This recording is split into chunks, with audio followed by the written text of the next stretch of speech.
maïs, donc on peut importer l'aliment de base. Voilà un peu inconscience. Les nôtres, nous sommes obligés de reprendre. Nous sommes obligés pour reprendre la même chose. Vous qui êtes dans l'école.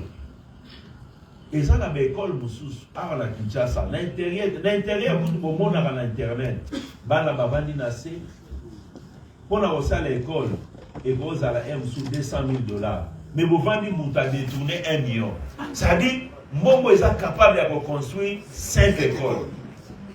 Vous avez détourné 1 million. Vous avez fait association à la défense, à la bibaye, parce que côté là. Ah, on a Kinshasa, aucun école, tout ça, mission soir, tout ça, la Kinshasa. Au moins, vraiment, banana biso, bazan la classe, ils na 40 élèves, bazaka na 5 bancs. Bavant dans tour de rôle. Ah, ouais, il y a une semaine, je suis allé voir dans ma tête. Donc, 10, bavant dina lelo na ban, les 30 autres bazan na c'est lobby, 10 autres bamati, ainsi de suite. Donc, tout ça, nani, parce que, au Hollanda, et vous avez un secteur, vous avez vraiment Moutazo Bimisa, Moutazo Bimisa, 17 millions de $. So calculé 17 millions de $, non, tu limite au foot, so qui collation et abattu, basara qui goyebo, l'aventure, bilo besama mutuna makolo. Incapable de dire, tu vois que le Kabekol, l'Union soit Kinshasa, à Tababa et à Pamba, pour la banque en abisso. Toko maintenant 5 millions de $. 5 millions de $, l'école l'Union soit Kinshasa, l'école publique. Bana na baba. Mais bazo ça là, événement, il y a 10 millions, il y a 20 millions. Donc ce sont des gens comme Bazan na bango na conscience T. Bazan na bango na conscience T, ils en est tikindoki, ils ont soké logo nini. Alors c'est un phénomène, il faut ôter les mains. Il faut ôter les mains. Donc na ebisa kibino, tant que corruption est gozala, tant que détournement est gozala. Makamba chômage auto réglé à côté. Bakoya ta ba professeur à l'université. Ba combien ba premier ministre, ba combien de professeurs d'université ont échoué. Ba échoué belé pourquoi? Mutu mo ta ko redresser. Chômage zakaka. Taux de chômage zoma. Tozo bimisa ba na la classe. Autant ici moi ne comme lieu sous problème. Au bundala liko na autant ici c'est comment tout na oleka wapi po azwa musala. Oyebi ku tutene ba bazwa musala.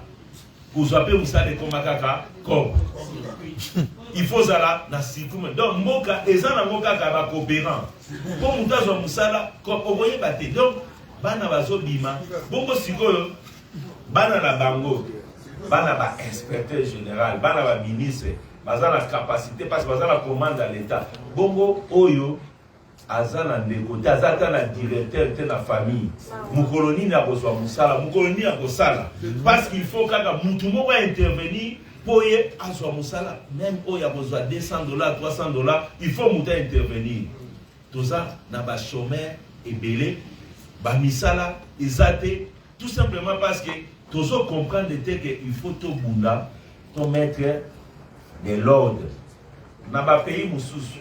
Au moni biloko ba corruption ezana ngote que pour retrouver mboka moko corruption zéro ezate les pays les plus modernes en matière de corruption bazana 80%.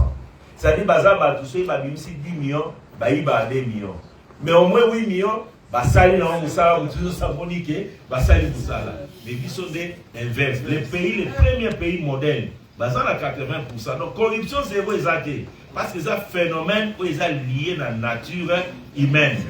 Mais ailleurs, Batou, prenant conscience, Bundi, non, voilà, Ata Ozawana responsable.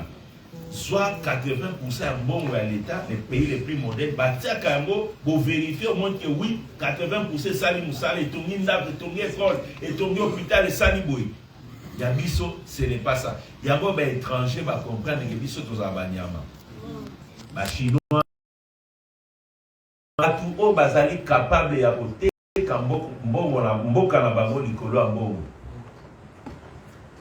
baza capable sans ya patriotisme ezalité bozo sangana na bapaya pona koboma mboka na bino yo za wana pona défendre mboka donc baza na capacité à résister devant corruption. Or les gens oublient.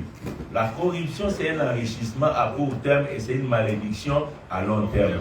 Personne d'entre eux ne quittera cette terre des hommes sans avoir payé les méfaits de la corruption dont il a été couvert.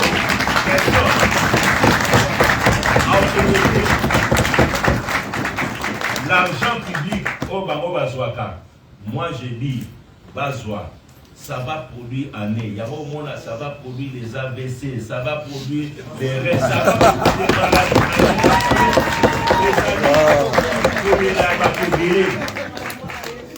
produire les maladies. Ils veulent se faire une conscience tranquille, mais ils ne sont pas tranquilles. Les lots, ceux qui battent Bazani Maï, ils ont bango. Ceux qui battent Bazani courant, ils ont bango. Ceux qui battent Bazo les lots, ils ont bango. Alors, ceux qui ont dit que tu peux tout faire, tu peux te donner une bonne conscience. Hier, ça va te rattraper. Moi, je dis toujours, allez dans les tribunaux, bango et bazora bambongo, la population.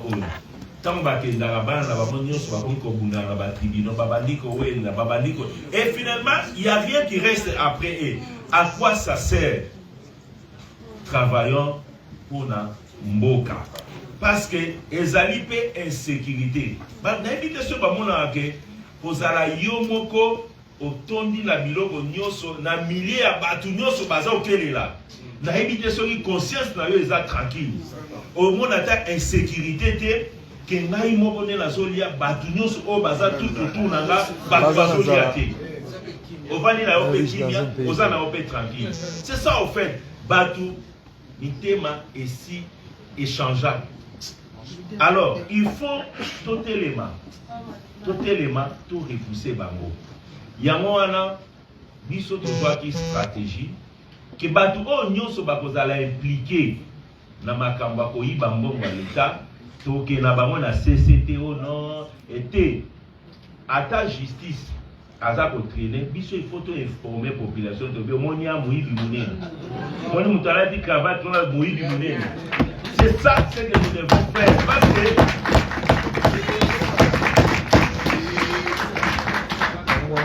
il faut to salango batu ba yeba que omoni wana amuibi munene.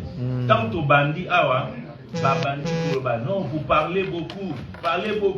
Bino ozaba fonctionnaire, il faut to limiter 30 ans to lobate oyiba kaka. Ozo yiba to constater oyibi lokola to lobate ozo continuer siko il faut to yebisa ba kolombongo. Pourquoi d'ailleurs bino boko interdit ba to yebisa population kolombongo que muto ayibi mbongo na. Pourquoi? Pour quelle raison? Malgré éviter ça les premiers le big ngana éviter na kena justice au pouvoir que na yibi to loba toujours yo zana ni poto lobate mboka mweza ya yo pour battre pas lobate yo sala makamba pas lobate puis to vivre ba méfait nango. Voilà donc toujours qui décision il y a que communiquer muto nous ça d'aller impliquer to vérifier parce que ça va professionnel ceux qui peuvent qui to beleli mutu to ça ba amateur te to ko sala 4 mois to landini to vérifier na ba méthode na biso nyonso puis la plupart na bango bayaka a au mona vraiment andimi. Moi je peux vous dire andimi tu veux dans andima suite na ezaka to beta ko c'est très bon moni hygiène bon ezaka ndema ba bango ezali et tout tout ça ok ça va c'est là. Non, il faut savoir de tout ça là, mais on a fait. Lobby à l'objet, pas na lobby, na belé nous. Tobé ban. Mais avant Kaka se défendre, oh non, ils ont promoté. Moussous Koutou, place à Zalia au Langangai. Aya na bureau Nangai, na ABC Tala. Tala biloko sali. Pesa. Il y a tout ça, tout au béni. Oh non, master, money, et tout. Bon, on a eu kaka, mais on a eu, je n'en revenais pas abimisi pe bo koto 50 000 koto 50 000 na ebisiye monsieur le ministre simana mbongo zone sala no mbongo na poche azali paye mote oya mibale pe azolanda na akufita olanda bando binabi simana moni mbongo banana penena no zongi sana so komi zongi siti 80% bon toya to solo. Ce sont des gens et dans on bimisa 100 000 dossier na eza 10 millions. Ça dit bilo ko biso za biso batute donc yende ba monde ba ya droit. Là pe na mona te mutama ça dit 10 millions à bon na yo 8 millions. Ah il a 8 millions dans zone na ke na tigi na caisse à l'état bibo la faire et au moins régler à 80%. Alors ça kana yo alors il a 100 000 so na 100 000 il y a ça le au moins il y a 10 millions. Autant na vraiment 10 millions et ça papier tes réalité.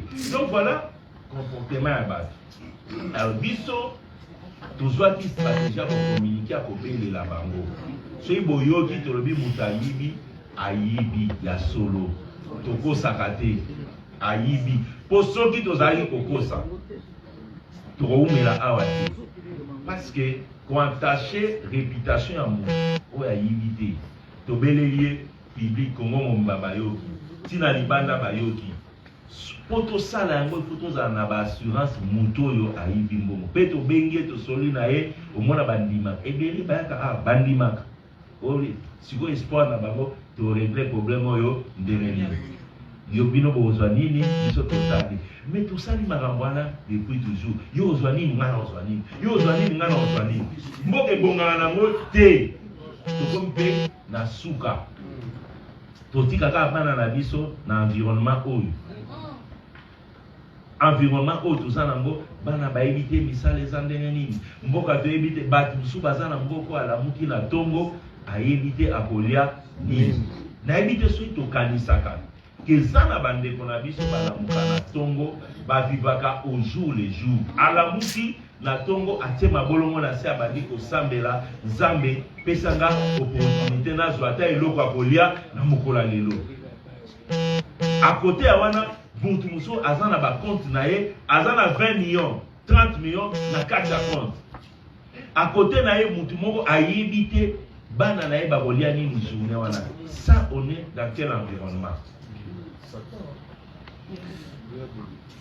Voilà pourquoi tolobaki lokola tobelelaka peut-être bolanda ngo na musika boya to solola pe expliquer bino pourquoi tozo sala yango ma béni tozomona wana bino boza ba leader d'opinion na sima na bino vous avez des millions de au-delà ya territoire national ba nyonso balanga bino liloba na bino ekoki ko transformer ba te belé oyo lobi bazui yango comme parole d'évangile et ba kondisi yango pa na bango et convention des Nations Unies esengi ba pays nyonso oyo ebundaka ni balobi il faut bon associer ba leader d'opinion. Batu o baza la capacité à conduire ba masse. Il faut ba comprendre makambo o ya lutte contre la corruption et tout, ba s'imprégner nango pour repousser ba ndeko wana ba changer comportement la bango.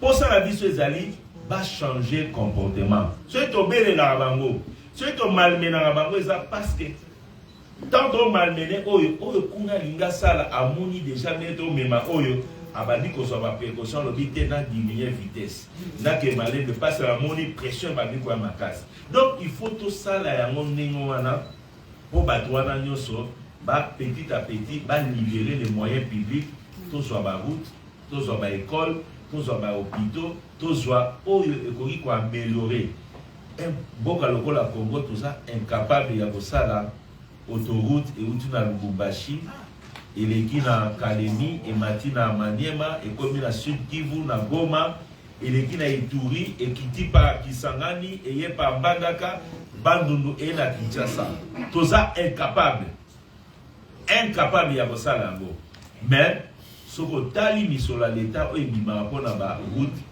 to futaka foner chaque fois yozo somba carburant batiela o kati na carburant na taxe pour la route. Nous sommes carburant. Dans 1 litre, nous sommes à carburant, oui. Ce qui carburent, ça 2000 francs, il y a au moins 100 francs non, qu'est-ce que j'ai dit? Sur les alliés 2000 francs, il faut compter au moins à peu près 200 francs et qu'il n'a pas fournir à jouer pour ma salle à ma route. Chaque fois que nous sommes carburant, nous contribuer. Au traversé, aucun débat comme au petit péage. Au foot. Peut-être que Bilo a Mickey, va se rendre compte que n'a pas moyen, nous sommes à l'État. Au coup de péage, aux fouta, aux sommes carburant, aux fouta, au côté de l'alimentation, aux fouta, et bâtir ma structure, au fournir, aux ambons. Fournir à une bombe, à Pessina, office de route, au VDSA, que nous tout d'abord, là, français, Milaï. Français, à développer français. Est-ce que c'est là dans le français? Bon, moi, va Pessio, Salam, va Pessio, bon, l'accent, c'est là. Yo, va dire français, Milaï, yo, va dire expliquer, Bisso, va dire expliquer, Bisso. Est-ce que Bisso a besoin d'explication? Yo va payer sur 20 millions de zéla, yo va nous payer ça avec l'explication. Mais ça besoin de zéla, un peu, ils ont besoin de français. C'est ça, au fait, le comportement de nos frères. Et tout le cas dans le français, il y a français, l'explication technique, si Moula Mobimba, Baza incapable. Il y a même 50 km de route. Au Moula Mobimi, ça ne vaut pas 200 millions, et ça équivalent à 200 km de route. L'accès 200 km de route, les Arabes, français, belé, au monipélo côté, intervention gauche à droite. C'est ça le pays. Nous devons nous mobiliser pour combattre ces phénomènes. Dissuader nos frères et sœurs au bas du privilège, il y a la gestion publique, pour dissuader la discipline, baye bake, kokoma mokonze zali volu. Kokoma mokonze l'accité au l'équipe à Ninganyo sur Maël. Kokoma mokonzi olaki baninga nyoso ba compétence te ezakaka grâce moko yozui zambati wana po yozwa pe oya yo libanga otiana édification ya mboka olobaki ngai mokonzi ezali le moment de se servir. C'est cette mentalité là que nous devons vraiment changer avec nos gestionnaires. Vraiment Nalina Sinsa, vraiment pour vous dire to seni na bino bo s'impliquer makasi na makambo oyo. Nos frères là, quand vous les voyez donner à quelqu'un 10 000, c'est que ça likamba grave et azala il y a tout ça likamba monene et ils sont très égoïstes. Va changer même à ta comportement. Et puis c'est un mépris. C'est un mépris aux yeux 1 million, vous voyez vraiment, et tout. Même mon ami sur Baza, et sous la bani. Ça va me l'hôtel, ça va me 5 000, 2 000 et tout, mais tout ça est là, mon copain, il y a mon nez, il y a son banda, pas transférer à gauche, à droite et tout et tout. Voilà un peu les comportements que nous devons bannir. Nous félicitons sincèrement le chef de l'État pour sa décision de combattre la corruption et les détournements. Moussala Oyu, ceux qui volonté politique exacte au Kosala Boté. Parce que Batouana, Baza très fort. Baza branché très haut. Il y a moi là partout.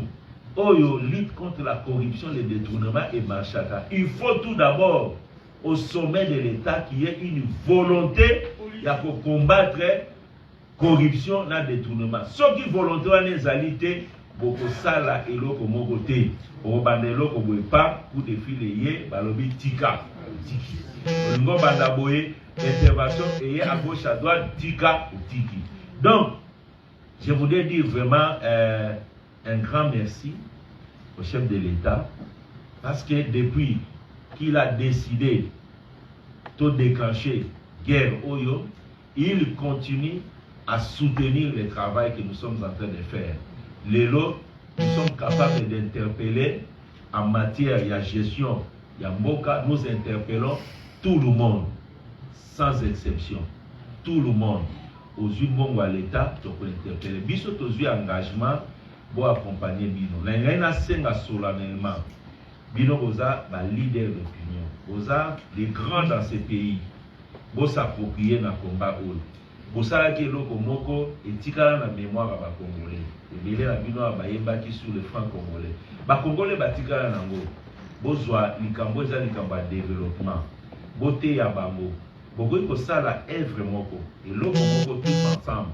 pour na côté à bango pour na boyebisa bango tozo telemela bino siko so itoyebi ki yo otali kozwa 10 millions ya l'état ato ye palanga kozwa soutien na ngai te ozwa soutien na ngai te ozwa soutien na biso soki yo ozo sala dans l'intérêt de tout le monde ozwa soutien na biso mais soki oke kosala aventure na yo biso tokosoutenir yo te bokoki kosala eloko wana mpona intérêt ya mboka na biso toza na bana biso nyonso totika bana na environnement nini oyo c'est la jungle soki tocontinue boye lobi toza tout droit vers le mur donc bato bazokoma ebele bana ebele bamisala eza te bamoyen eza te tokoma dans un environnement où bato bakoliana nous avons intérêt aujourd'hui de mettre de l'ordre petit à petit mpona koaméliorer petit à petit situation ya bandeko na biso bamosusu ke butu nyonso azalata na capacité dans un pays aussi grand un pays aussi riche oyo balobaka nzambe atia nyonso na mboka oyo mais c'est le pays les plus pauvres tout simplement bakokosela oyo bapaya oyo te eza biso responsable ya misère ya congolais c'est les gestionnaires publics. Ce ne sont pas les étrangers parce que yo tanga place nazali ceux qui nalobi na un indien non aozelo kamboka na ngate si je dis à un chinois non azamboka kamboka na ngate non parce que nous-mêmes nous voulons mettre le pays à genoux croyant que en se servant avec les étrangers nous devenons riches mais ils ne deviendront pas riches ils deviendront des malheureux si ils ne vont pas les vivre les enfants vont vivre ces malheurs parce que il y a une misère totale où ils ont causé par leurs actes. Voilà, vraiment, mes sœurs, mes frères, vous qui faites partie de la crème culturelle de notre pays, la demande de l'inspection générale des finances, que vous puissiez vous approprier ces problèmes. Il y a lutte contre le détournement et lutte contre la corruption. Je dis, je vous remercie.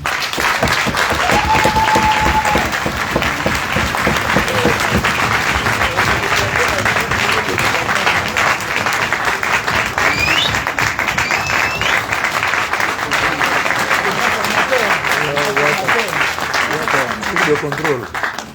Toujours. Sans plus tarder, je ne sais pas comment on va procéder avec l'autorisation. On va prendre la réaction, mais par groupe. Vous allez réagir à Fénica à bouton. Il y a micro. On va prendre une série, il y a trois questions. C'est-à-dire, ce Moutalingi a quelque chose à exposer pour compter en une question. Si on peut aller directement à la question, mais soyez le plus bref possible, s'il vous plaît. Moutoumoko, question Moko. Je crois que maintenant, ce matin, la montre. Si on va vite, il y aura des choses qui seront élaguées très rapidement. Pour que ça, Malobana, Félix,